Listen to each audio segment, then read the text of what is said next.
예, 우리 하이델베르그 요리문답 1계명부터 시작해서요, 10계명, 1계명부터 시작해서 10가지 계명까지, 우리 10번째 계명까지 다 살펴보았습니다. 한 몇 달에 걸쳐서 저희들이 살펴보았는데요. 이제 그것을 하나로 모어서 우리가 그것을 율법이라고 이야기를 하고, 성경 말씀에 있는 10계명을 통해서 이것을 지켜야 되는 이 율법에 대한 부분을 우리 전체적으로 마무리하기 위해서 율법 설교의 필요성이라고 하는 제목이 되어 있습니다. 그래서요, 하이델베르그 요리문답 114문과 115문에 대해서 우리가 공부를 하려고 합니다. 그래서 율법이 필요해요. 그런데 그 율법을 하나님이 우리들에게 주신 이유가 있거든요.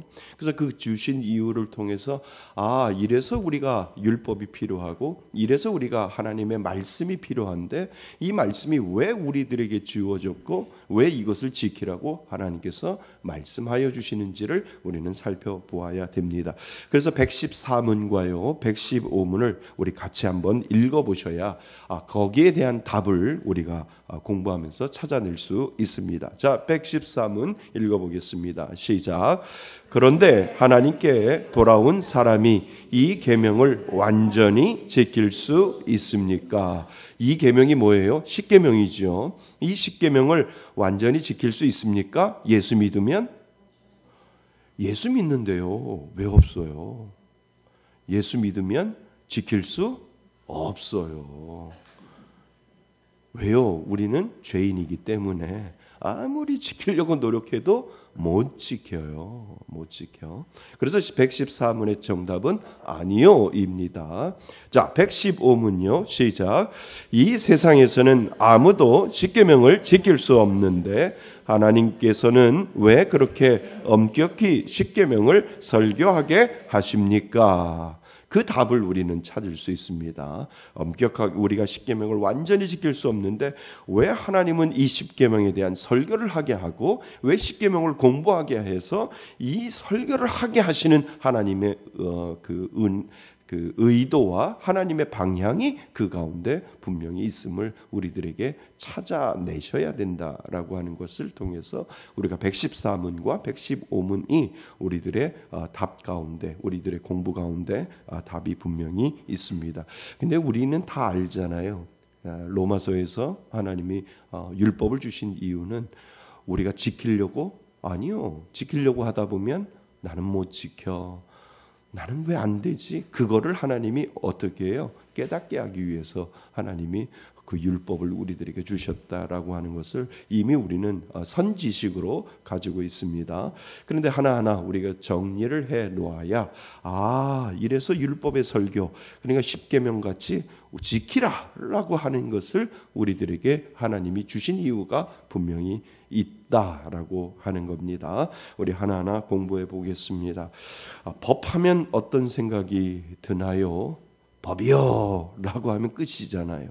법에서 이렇게 있잖아요. 그래서 법하면 어떤 생각이 드나요? 지켜야 하는 것, 어기면 혼나는 것, 좀 답답한 느낌이 들 것으로 우리는 알고 있습니다. 그런데 성경에서는 하나님의 율법을, 하나님의 성경을, 하나님의 말씀을, 하나님의 율법을 하나님의 말씀으로 기쁘고 소중한 것으로 우리들에게, 오늘 우리가 읽은 시편 말씀에 보면 하나님의 말씀이 너무 좋습니다, 기쁩니다, 이렇게 이야기하는 것을 우리는 보게 됩니다. 시편 119편 10절에서는 이렇게 말하지요. 금보다 많은 순금보다 더 사모할 것이며 꿀과 뭐보다? 송이꿀보다 더 달도다. 뭐가요? 하나님의 말씀, 하나님의 율법이 그렇게 하나님의 말씀이 달도다. 아니, 이것도 법인데 지키라고 해야 지켜야 되고, 어기면 혼나는데 이게 달고 뭐보다도 더 달도다고요? 꿀과 송이꿀보다도 더 달다. 이렇게 고백하는 이유가 무엇인지, 다윗이 왜 이렇게 고백을 했을까라고 하는 것을 우리는 생각해 보셔야 됩니다. 왜 다윗이 율법이 꿀보다 달다고 했을까요? 우리는 하이델베르그 요리 문답을 통해 율법이 우리에게 주는 세 가지 선물이 있다라고 하는 거지요. 뭐라고요? 세 가지 선물이 있다라고 하는 것을 우리는 찾아보셔야 됩니다. 그래서 율법을 하나님이 지키지도 못할 율법을 우리에게 주신 이유가 있는데 이것을 우리는 선물로 해석을 하셔야 된다는 거. 아니 지키지도 못하는 거, 줘도 먹지도 못하는 이 선물을 이거를 왜 선물이라고 했을까라고 하는데 정말 선물이 맞다라고 하는 거예요. 그래서 율법이 우리에게 주는 세 가지 선물을 우리는 찾아보셔야 됩니다. 첫 번째 선물은 무엇이냐면 율법은 우리 죄를 깨닫게 해주는 거울이 됩니다. 이해되시죠? 예, 하나님의 말씀을 보면 뭐가 깨달아져요? 죄가 깨달아지고 그 죄가 내 안에 들어있음을 알게 하는 거울이 되는 것을 우리는 이 말씀, 율법, 특별히 십계명을 통해서 내가 죄인이구나 라고 하는 것을 깨닫게 되고 그것이 나에게 반면 교사가 되어서 거울의 역할을 하고 있구나 라고 하는 것을 우리는 알게 되지요. 자, 그래서 여호와의 율법은 완전하여 무엇을 소성시키며? 영혼을 소성시키며. 다윗의 고백이에요. 하나님의 말씀은 완전해서 내가 그 말씀을 보면 볼수록 누구의 영혼? 내 영혼을 소생시켜주는 것을 나는 압니다. 나는 고백합니다. 라고 하는 이 고백을 다윗이 하나님의 말씀을 대하면 대할수록 그것을 깨닫게 된다는 거지요. 그러면 다윗이 그러면 우리도 그렇잖아요. 그죠? 우리의 영혼이 정결하게 되고 우리의 영혼이 거룩하게 되고 우리들의 영혼이 깨끗하게 되어지려면 뭘로 들어가야 돼요? 말씀으로 들어가야 되잖아요. 하나님의 율법, 하나님의 말씀을 우리가 읽으면 내 영혼이 깨끗해지는 모든 방법 중에 누구의 말씀? 하나님의 말씀을 내가 대하면 대할수록 세상이 주는 어떠한 것보다도 하나님의 말씀을 대하면 대할수록 나의 영혼을 어떻게 해요? 살아나게 한다는 거예요. 어디 가서 무엇을 살아나게 할까요? 아니요. 하나님의 말씀이 나의 영혼을 뭐 한다고요? 소성시키고 살아나게 만들어준다라고 하는 것을 다윗이 경험을 했고 너희들도 경험하라는 거죠. 너희들도 하나님을 믿으면 하나님이 너희들의 영혼을 소생시켜주고 너희들의 말씀 가운데 거하면 하나님이 주시는 그 소성의 은혜가 다윗과 동일하게 너희들에게도 임할 것이다 라고 하는 것을 가르쳐 준다는 겁니다. 그래서 여호와의 율법은 완전하여 무엇을 소성시키며? 영혼을 소성시키며 자기의 허물을 능히 깨달을 자 누구리요? 율법은 거울처럼 우리들의 무엇을 비춰줄까요? 속을 비춰주는 거예요. 다른 사람들은 속을 몰라요. 그런데 하나님의 말씀은 우리의 속을 비춰줘요. 믿으세요? 믿으세요? 맞잖아요. 내 속을 다른 사람들한테는 들키지는 않지만 누구한테 들켜요? 하나님 앞에 들키는데 그 하나님이 뭐냐는 거예요. 그 하나님이 말씀이잖아요. 그 말씀이 하나님의 생각이요. 그 말씀이 하나님의 정신이요. 그 말씀이 하나님의 계획인데 하나님 앞에 들킨다라고 하는 것은 말씀을 펴놓고 그 말씀을 읽어봤더니 하나님 앞에 나의 속내가 들킬 때가 있잖아요. 인정하세요? 아니 하나님이 쫙 나타나셔서 여러분들에게 뭐 잘못됐다라고 하는 것이 들키는 것이 아니라 솔직히 말해서 하나님 앞에 내 속내가 들키는 것은 무엇을 통해서 들킨다고요? 말씀이요, 말씀. 그래서 우리가 믿는 말씀의 종교가 거기 있다라고 하는 거예요. 다른 것에 들키는 것이 아니라 하나님의 마음과 하나님의 생각과 하나님의 계획이 있는 이 성경을 내가 대할 때 다른 사람한테는 들키지 않지만 누구에게? 하나님께 나의 속내를 들킬 때가 있잖아요. 그래서 말씀을 읽으면서 회개하고 말씀을 읽으면서 나의 영혼이 소생시켜주는 그 하나님의 은혜를 어디를 통해서? 말씀을 통해서 우리는 깨닫게 된다는 거죠. 그래서 율법은 거울처럼 우리의 속을 비춰줍니다. 겉으로는 괜찮아 보여도 속에는 뭐가? 이기심. 속에는 뭐가요? 거짓말. 속에는 뭐가요? 질투 같은 죄가 숨어 있는데 그것을 뭐요? 거울처럼 비춰준다는 거예요. 뭐가? 말씀이 우리에게 다가와서 그것을 비춰준다는 거죠. 그러니까 여러분들 죄를 누구에게 들켜요? 하나님의 말씀을 통해서 들키는. 그러니까 정확하게 말하면 하나님한테 들키는데 그 하나님이 와서 이놈 뭐 잘못했지라고 귀에다 대고 말씀하시는 것이 아니라 뭐요? 내가 말씀을 읽으면 그 말씀에서 하나님에게 우리의 속이 들키고 만다는 거지요. 그러니까 다른 사람들은 몰라도 내가 들키기 때문에 말씀을 읽을 때 죄의 죄가 드러나고 그 죄를 통해서 하나님, 다른 사람 몰라도 하나님 앞에 들켰네요. 하나님 용서하여 주세요 라고 회개가 말씀을 읽을 때 내가 하나님 앞에 들켰기 때문에 하나님 앞에 회개할 수밖에 없는 그러한 존재로 우리는 하나님의 말씀을 대한다라고 하는 거지요. 그래서 하나님의 말씀이 우리의 마음을 비출 때 그 죄가 뭐요? 드러납니다. 하이델베르그 요르문답 제 115문은 이렇게 말하는 겁니다. 율법을 엄격하게 선포하는 것은 우리가 이 생애 동안 하나님의 계명을 완전히 지킬 수 없음을 알게 하는 것이며, 그죠? 우리가 완전히 지킬 수 없잖아. 지킬 수 없음을 알게 하려 하는 것이며, 우리의 죄악된 본성을 더 깊이 뭐하고 깨닫고, 그리고 하나님의 용서와 성령의 도움을 더욱 간절히 구하게 하려는 것이다 라고 115문에 우리에게 이야기를 해주고 있습니다. 그래서 율법이 죄를 드러낼 때 하나님은 우리를 정죄하려는 것이 아니라, 너 죄졌지라고 하는 것에서 끝나는 하나님이 아니라, 그죠? 그 정죄하려고 하는 것이 아니라 뭐와? 회개와 뭐와? 회복으로 이끌기 위해 그 죄를 보여주시는 하나님이시다는 거죠.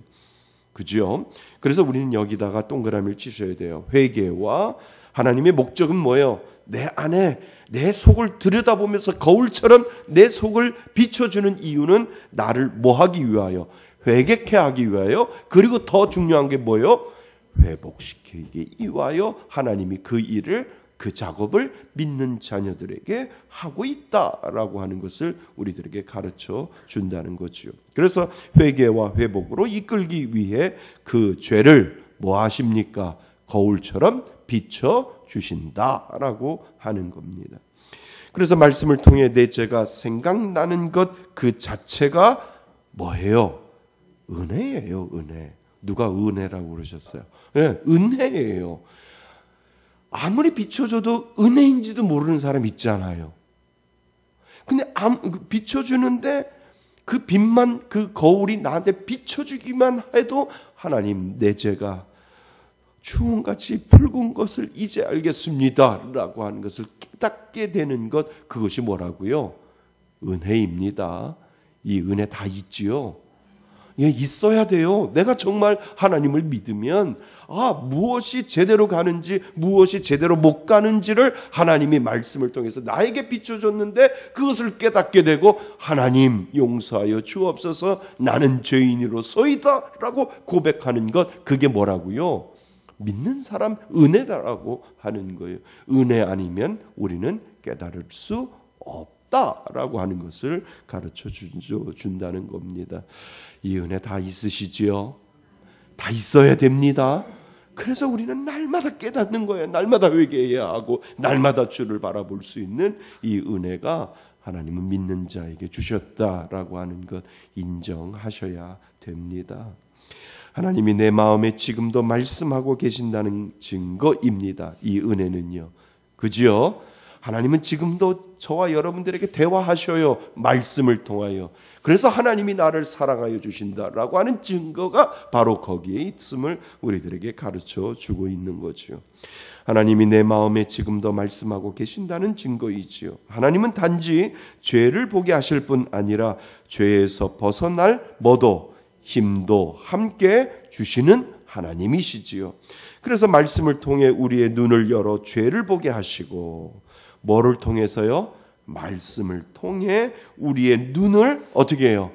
영의 눈을 뜨게 하여 주셔서 뭐를 보게 하시고 죄를 보게 하시고 성령을 통해 우리 안에 계시는 그 성령을 통하여 우리의 마음을 돌이켜 하나님의 뜻대로 살고 싶은 갈망도 심어 주십니다. 한번 읽어보세요. 말씀을 통해 시작. 말씀을 통해 우리 눈을 열어 죄를 보게 하시고 성령을 통해 우리의 마음을 돌이켜 하나님의 뜻대로 살고 싶은 갈망도 심어 주십니다. 아멘. 우리들이 이렇게 살아가는 거예요. 하나님이 말씀을 주면서 그 말씀을 통해서 그 우리의 죄를 깨닫게 하여 주시고 성령을 통해서 하나님의 뜻대로 하나님 이 죄인 정말 죽을 수밖에 없는 이 죄인 하나님의 뜻대로 한번 살아보겠습니다 하는 그 열정과 갈망을 믿는 자에게 하나님이 주셨다라고 하는 거지요. 그러니까 우리 안에 그 DNA가 있다니까요. 믿으면 하나님을 믿는 자에게는 그것을 통해서 우리가 하나님 앞에 나아갈 수 있는 그 갈망함이 믿는 자에게 하나님이 분명히 주셨다라고 하는 거지요. 그래서 율법은 이 페이지, 그래서 율법은 하나님의 사랑이에요. 하나님의 사랑이 그 안에 있기 때문에 우리들에게 말씀을 주시고 율법을 주시면서 그 율법을 통해서 하나님은 계속해서 여러분들에게 사인을 보여주시는 거예요. 나 너 사랑하는데 회개해야 돼. 나 너 사랑하는데 너 죄 있잖아. 내가 네 마음속에 그 속을 들여다 보게 했으니까 너는 정말 예수 믿으면 하나님 앞에 회개해야 돼. 그렇게 계속해서 하나님이 비춰주는데 회개가 나올 수밖에 없는 거죠.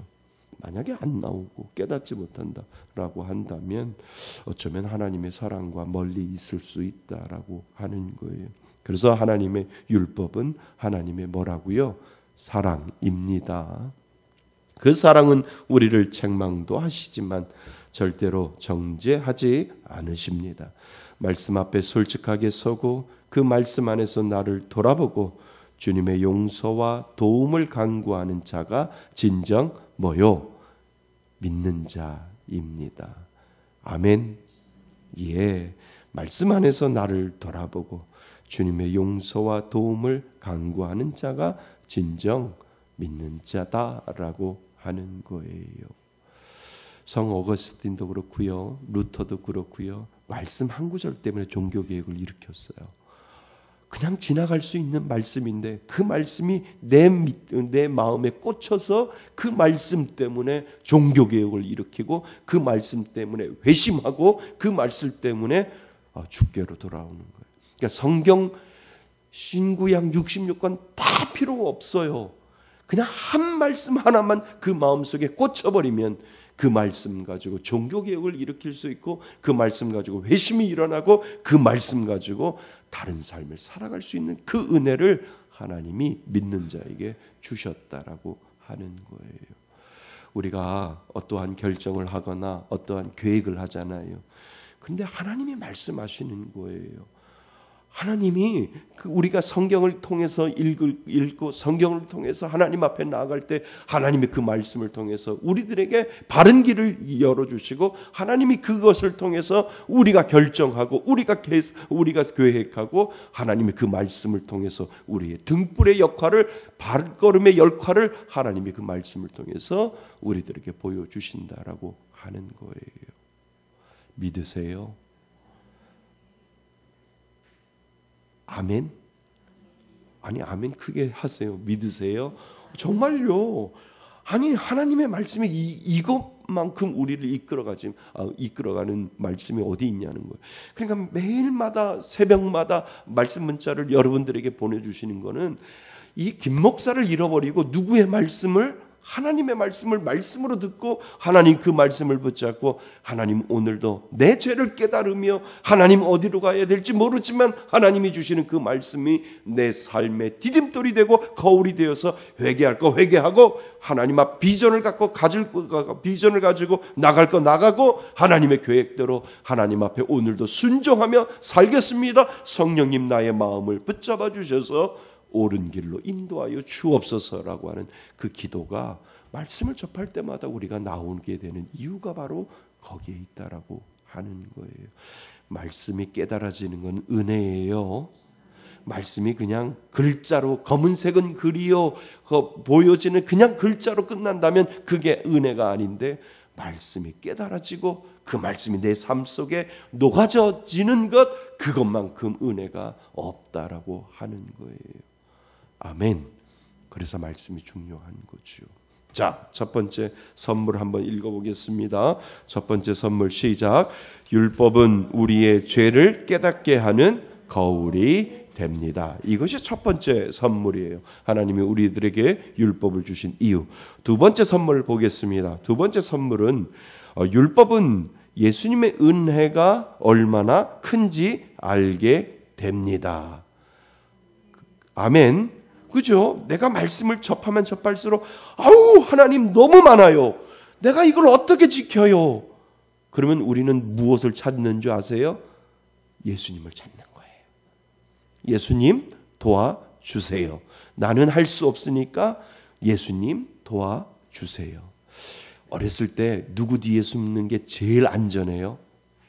할머니 뒤에 숨는 거. 할머니 치마폭에 숨어 있으면 야, 애가 뭘 잘못했다고 그렇게 저기 혼을 내냐, 아범아 하지 마라 라고 하시잖아요. 할머니가. 안 해보셨어요? 다들 고하죠? 아니, 저는 어렸을 때 할머니 치마폭이 제일 안전했었어요. 막 아버지한테 잘못하고 엄마한테 혼나려고 하면 할머니 뒤로 숨으면 할머니가 아범아 왜 그러냐, 이 조그만 것이 뭘 안다고 그러냐 라고 하시던데요. 그래서 할머니 치마폭이 제일 안전한 것이. 그러면 우리는 누구의 뒤에? 예수님 뒤에, 십자가 뒤에 우리가 숨을 때가 가장 안전한 것을 우리는 알게 되죠. 그래서 율법은 예수님의 은혜가 얼마나 큰지를 우리는 알게 됩니다. 자, 여호와의 증거는 확실하여 우둔한 자를 뭐하게 하며 지혜롭게 하며 여호와의 규례들은 진실하여 다 의로우니 라고 되어 있지요. 8절에서 10절요. 우리는 율법을 완벽하게 지킬 수 없습니다. 믿으시죠? 아니, 완벽하게 지키면 우리가 하나님이시죠. 하나님이지요. 그죠? 그래서 우리는 율법을 완벽하게 지킬 수 없습니다. 그래서 자꾸 뭐하고 실패하고 넘어질 수밖에 없습니다. 하지만 그때 우리는 이렇게 깨닫게 됩니다. 아, 그래서 누구누구가 필요하다고요? 예수님이 필요하구나라고 하는 것을, 율법을, 하나님의 말씀을 접하면 접할수록 하나님 나는 죄인인데 이거를 다 지키지 못합니다 라고 하다 보면 누가 필요한 것을 알아요? 예수님이 필요합니다. 예수님 도와주세요 라고 하는 그 고백이 마지막 고백 가운데 예수님밖에 없구나라고 하는 것을 우리는 깨닫게 된다는 거예요. 율법을 주신 이유가 바로 거기에 있다라고 하는 거죠. 그래서 하이델베르그 요리문답 제113은 이렇게 가르칩니다. 이 세상에 사는 동안 그 누구도 하나님의 계명을 완전하게 지킬 수 없습니다. 그러나 참된 신자는 지금도 하나님의 계명을 따라 살아가기를 진심으로 원하며 점점 자라갑니다. 아멘. 원하세요? 정말 하나님을 믿으면 하나님 말씀을 완전히 저는 지키지를 못하지만 하나님 내 마음은, 내 진심은 하나님의 말씀대로 순종하며 살아가는 것이 하나님 저의 뜻입니다. 저의 마음입니다. 저의 진실함입니다. 저의 계획입니다라고 우리는 고백하잖아요. 살아가지 못할지라도 우리들의 마음의 소원은 하나님에게 하나님 100% 순종하며 살기를 원합니다. 왜요? 우리 안에 누구의 은혜가 있기 때문에, 예수의 은혜가 있기 때문에 그렇다는 거죠. 그래서 율법을 보면 내가 얼마나 부족한지 알게 되고, 그럴수록 예수님이 얼마나 위대하고 필요한 분인지를 더 깊이 깨닫게 됩니다. 왜요? 완전하게 되지 못하는 내 자신을 뒤돌아보면 우리는 누구 치마포? 예수님의 치마폭에 우리는 예수님의 십자가 뒤에 숨을 수밖에 없는 연약한 존재임을 우리는 깨닫게 되는 것이죠. 예수님 도와주세요. 내 힘으로는 못해요. 내 능력으로는 못해요. 예수님의 능력이 필요합니다. 예수님의 지혜가 필요합니다. 예수님의 은혜가 필요합니다 라고 하는 이 마지막 고백을 우리가 하나님이 듣고 싶으셔서 이 고백을 할 수 있도록 만들어 놓는다는 거지요. 그러니까 여러분들이 기도하면 기도대로 돼요? 아니잖아요. 하나님, 내가 이렇게 기도하는데, 하나님, 우리 교회가 이렇게 기도 제목을 가지고 있는데 하나님의 은혜를 보여주셔야 돼요. 우리는 연약해요. 우리는 힘 부족해요. 그렇지만 하나님은 능히 하실 수 있음을 저는 믿습니다. 하나님 도와주세요. 하나님, 십자가 뒤에 숨을 수밖에 없습니다. 십자가 뒤에 하나님이, 나의 십자가가 하나님의 능력이 되어서 하나님의 은혜를 보여주옵소서라고 하는 그 고백을 우리가 기도하다 보면 결국은 그것밖에 없다라고 하는 거지요. 아멘. 예, 맞습니다. 그래서 율법을 보면 내가 얼마나 부족한지 알게 되고, 그럴수록 예수님이 얼마나 위대하고 필요한 분인지를 더 깊이 깨닫게 됩니다. 그래서 율법은 우리를 정죄하는 도구가 아니라 예수님이 십자가 앞으로 더 가까이 이끄는 다리가 되는 것입니다. 아멘. 예, 믿으시지요? 결국은 예수님이 우리를 어디로 이끌어 가시는 거예요? 십자가로 가야 돼. 십자가로 가야 돼. 네가 아무리 그 은혜 가운데 머문다 할지라도 너 혼자 데려지는 것 아무도 없어. 그러니까 어디로 가자고? 십자가로 가자. 십자가로 가자라고 하나님은, 예수님은 계속해서 저와 여러분들을 어디로 초청하시는 거예요? 십자가 밑으로 우리를 이끌어 가신다는 거죠. 그래서 우리가 말씀 앞에서 또 실패했네, 나 왜 이럴까 하고 좌절할 때 그 순간이 바로 예수님을 더 깊이 만날 수 있는 기회입니다. 기회가 되는 것을 믿으시지요? 예. 그래서 내가 할 수 없다는 걸 인정할수록, 내가 할 수 없다는 것을 인정할수록 예수님이 이미 다 하셨다는 복음이 더 크게 들리게 됩니다. 그래서 제가 말씀드렸잖아요. 복음이 뭐예요? 라고 물어보면 뭐요? 예수님의 십자가의 보혈이 복음이지만 더 정확하게 말하면 내가 할 수 없는 것을 하나님이 누구를 통해서, 예수 그리스도를 통해서 나를 위해서 해주는 것, 그것이 뭐라고요? 복음이라고요. 복음. 그러니까 목사님들이 설교를 할 때 그것을 이야기해 주는 거예요. 여러분 이거 못하잖아요. 그러나 하나님이 누구를 시켜서, 예수 그리스도를 시켜서 여러분들에게 이렇게 해 주었습니다 라고 선포하는 것이, 그것이 설교라는 거예요. 그 설교를 듣고 아멘 라고 고백할 때 하나님, 그래요. 나는 하지 못하지만 하나님이 내가 할 수 없는 것을, 내가 씻어낼 수 없는 것, 내 능력으로 할 수 없는 것을 하나님이 그의 아들 예수 그리스도를 통해서 나를 위해서 해주신 것, 그것이 복음임을 나는 믿습니다 라고 하는 그 고백을 하나님 앞에 올려드릴 수 있다는 겁니다. 그래서 예수님이 이미 다 하셨다는 복음이 더 크게 들리게 되는 거지요. 아멘. 예. 자,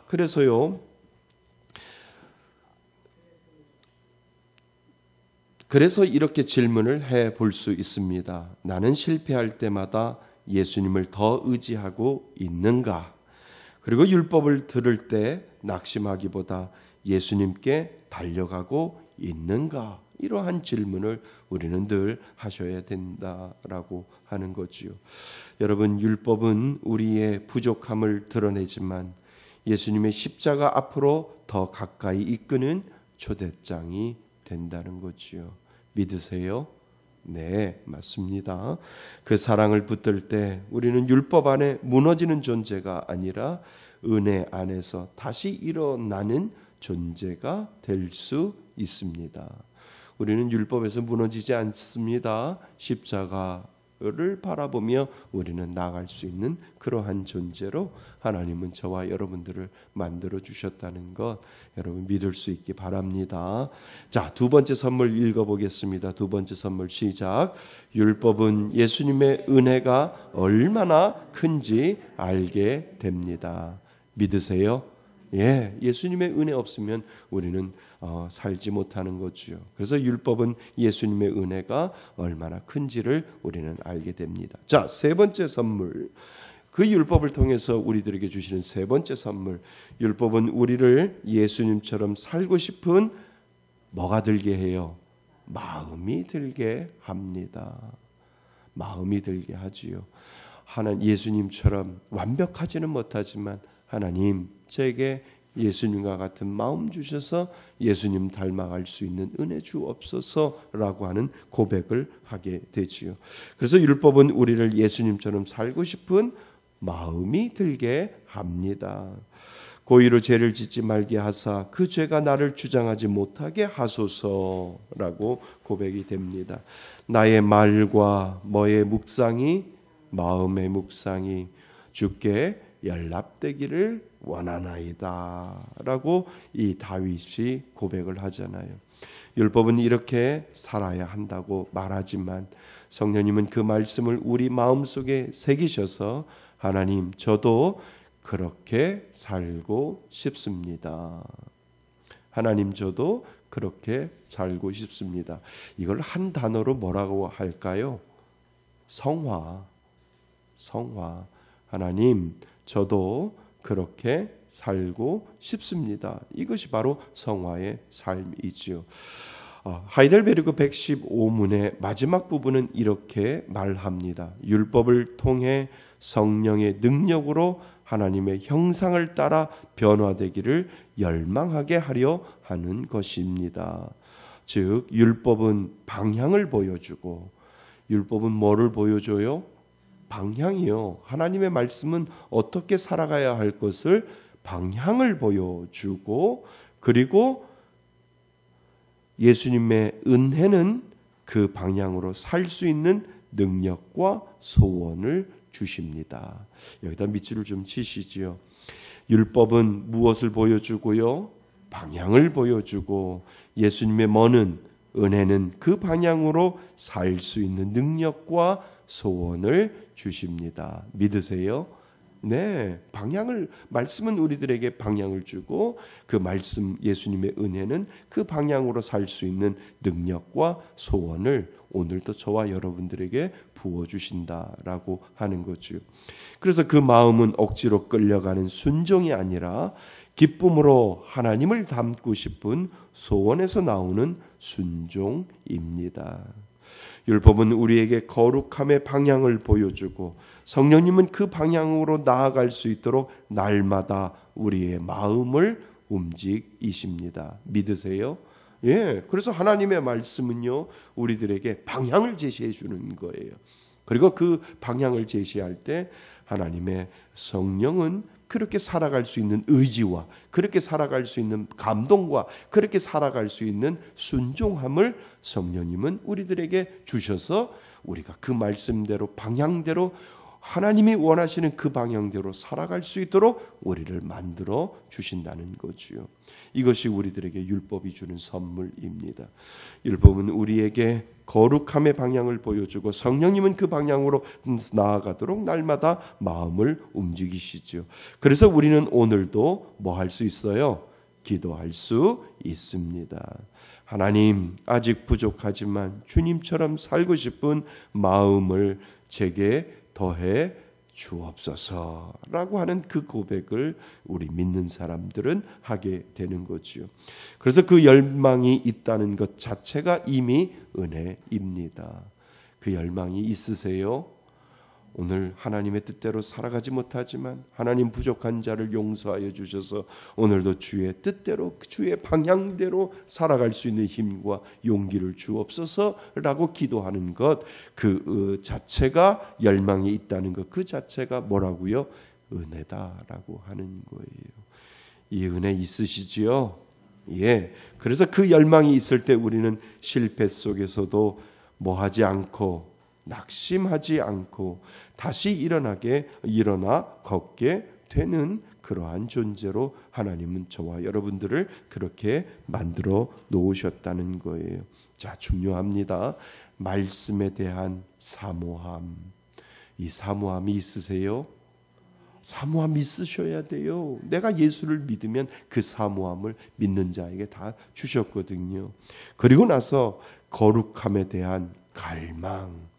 하나님 오늘도 죄짓지 아니하고, 제가 새벽마다 기도하잖아요. 죄짓지 아니하고 죄의 마음에 머물러서 깃들지 아니하도록 하나님 내 마음 지켜주셔서 오로지 거룩함에 대한 갈망을 가지고 살아갈 수 있도록 도와주옵소서. 우리는 날마다 그 기도해야 돼요. 기도하지 아니하면 우리는 무너질 수 있다는 거죠.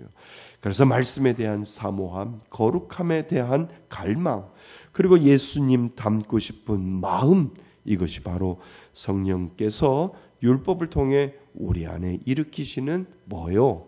선물입니다. 한번 읽어보겠습니다. 말씀에 대한 사모함부터 시작. 말씀에 대한 사모함, 거룩함에 대한 갈망, 예수님 닮고 싶은 마음, 이것이 바로 성령께서 율법을 통해 우리 안에 일으키시는 선물입니다.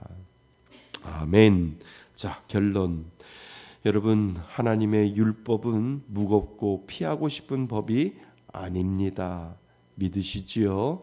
그것은 우리에게 주신 세 가지 선물입니다. 자, 잘 보세요. 죄를 깨닫게 하는 첫 번째 뭐였어요? 죄를 깨닫게 하는 거울. 그죠? 죄를 깨닫게 하는 거울. 두 번째는 예수님의 은혜가 얼마나 큰지를 알게 해주는 안내자 역할을 하고요. 그 다음에 세 번째는 하나님이 기뻐하시는 삶을 살고 싶게 만드는 뭐요? 마음을 가지게 한다라고 하는 거예요.